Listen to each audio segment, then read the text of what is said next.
Salam sejahtera Bapak, Ibu, serta saudara-saudari semua. Untuk mengawali renungan tentang firman Tuhan ini, mari kita bersatu di dalam doa.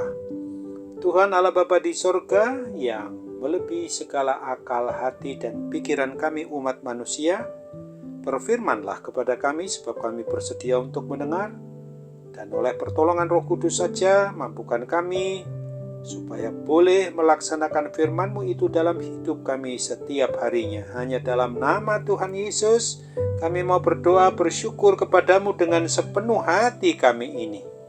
Amin. Sebagai nas renungan firman Tuhan pada hari ini diambil dari Roma 14 ayat 8 dan ayat 9 yang berbunyi, sebab jika kita hidup untuk Tuhan, dan jika kita mati untuk Tuhan. Jadi baik hidup atau mati, kita adalah milik Tuhan. Sebab untuk itulah Kristus telah mati dan hidup kembali, supaya Ia menjadi Tuhan baik atas orang-orang mati maupun atas orang-orang hidup. Sebagai tema yang diangkat dari nas renungan kita adalah, hak hidup umat manusia adalah tidak untuk saling menghakimi.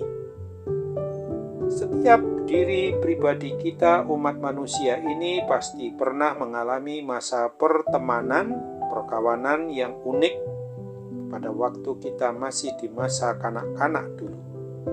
Kita mudah bertengkar dengan teman-teman itu, tetapi cepat juga berbaikan kembali. Kita cepat menilai kesalahan teman-teman kita itu, tetapi cepat pula untuk menilai kebaikan-kebaikannya.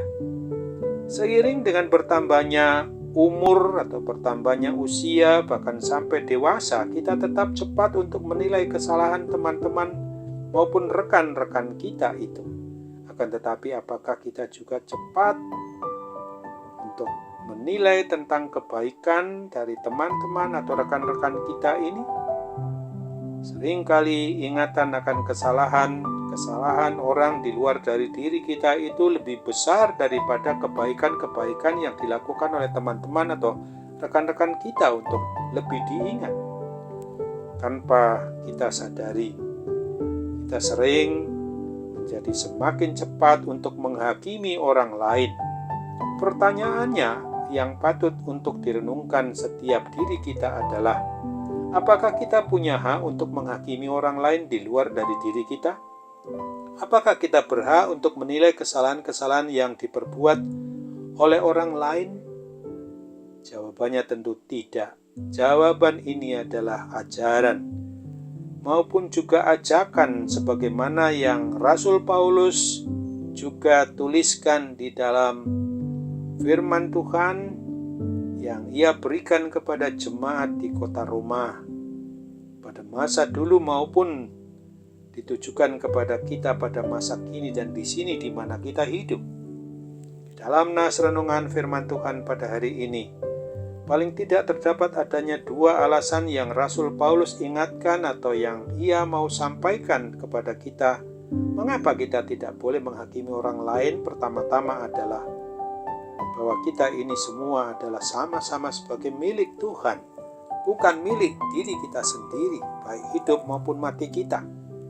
Setiap pribadi orang yang mengaku beriman, mengaku percaya kepada Tuhan Yesus, maka ia telah menjadi milik Kristus. Sebagai milik Kristus tentu saja apapun yang dikerjakannya seharusnya untuk pujian, untuk kemuliaan bagi nama Tuhan Raja dan Kepala Gereja itu satu-satunya adalah Tuhan Yesus Kristus. Tuhan Yesus telah berkorban bagi setiap pribadi kita umat manusia. Kematiannya di atas kayu salib di Bukit Golgota adalah menggantikan kita. Dan kebangkitannya pula di dalam bangkit mengalahkan kuasa kematian kekal atau kuasa maut itu membuktikan bahwa Kristus berkuasa atas hidup dan mati kita umat manusia ini. Oleh karena itu, hidup pribadi orang yang beriman percaya sudah seharusnya menjadi hidup yang berfokus hanya kepada Allah, karena kepemilikan hidupnya bukan lagi pada dirinya sendiri, melainkan pada Allah Bapa di surga. Kedua, bahwa tanggung jawab pribadi kita umat manusia ini di hadapan Allah pada akhirnya harus kita ingat bertumpu kepada apa yang dinyatakan oleh Rasul Paulus yang mengatakan bahwa setiap pribadi kita umat manusia ini akan memiliki pertanggungjawaban masing-masing di hadapan Tuhan Allah Bapa kita. Setiap pribadi, setiap bagian dari anggota keluarga kita, umat Kristiani secara pasti akan menghadap pengadilan tahta Allah Bapa di dalam Tuhan Yesus Kristus dan dalam persekutuan Roh Kudus. Oleh sebab itu, tidak ada seorang pun dari antara kita umat manusia ini yang layak untuk menghakimi kita. Kita tidak mempunyai hak untuk menghakimi sesama kita umat manusia, karena setiap diri kita harus tetap ingat akan menghadap tahta pengadilan Tuhan Allah Bapa yang dinyatakan oleh Tuhan Yesus Kristus sebagai hakim dunia dan akhirat. Oleh sebab itu, pada saat ini, marilah seiring dengan bertambahnya usia, seharusnya kita selayaknya semakin mengurangi sikap yang cenderung untuk menghakimi. Karena hidup kita ini hidup untuk Tuhan, mati juga untuk Tuhan. Tidak ada orang yang hidup untuk dirinya sendiri dan tidak ada orang yang mati untuk dirinya sendiri. Marilah kita sadari betul bahwa hidup kita ataupun orang-orang di sekitar kita itu adalah sama milik Tuhan, sama-sama kepunyaan Tuhan, dan penghakiman yang sesungguhnya adalah hak dari Tuhan Yesus Kristus sendiri sebagai hakim yang maha adil kelak. Ingatlah akan firman Tuhan Yesus Kristus yang dinyatakan dalam Injil Matius 7 ayat 1 dan 2 ini.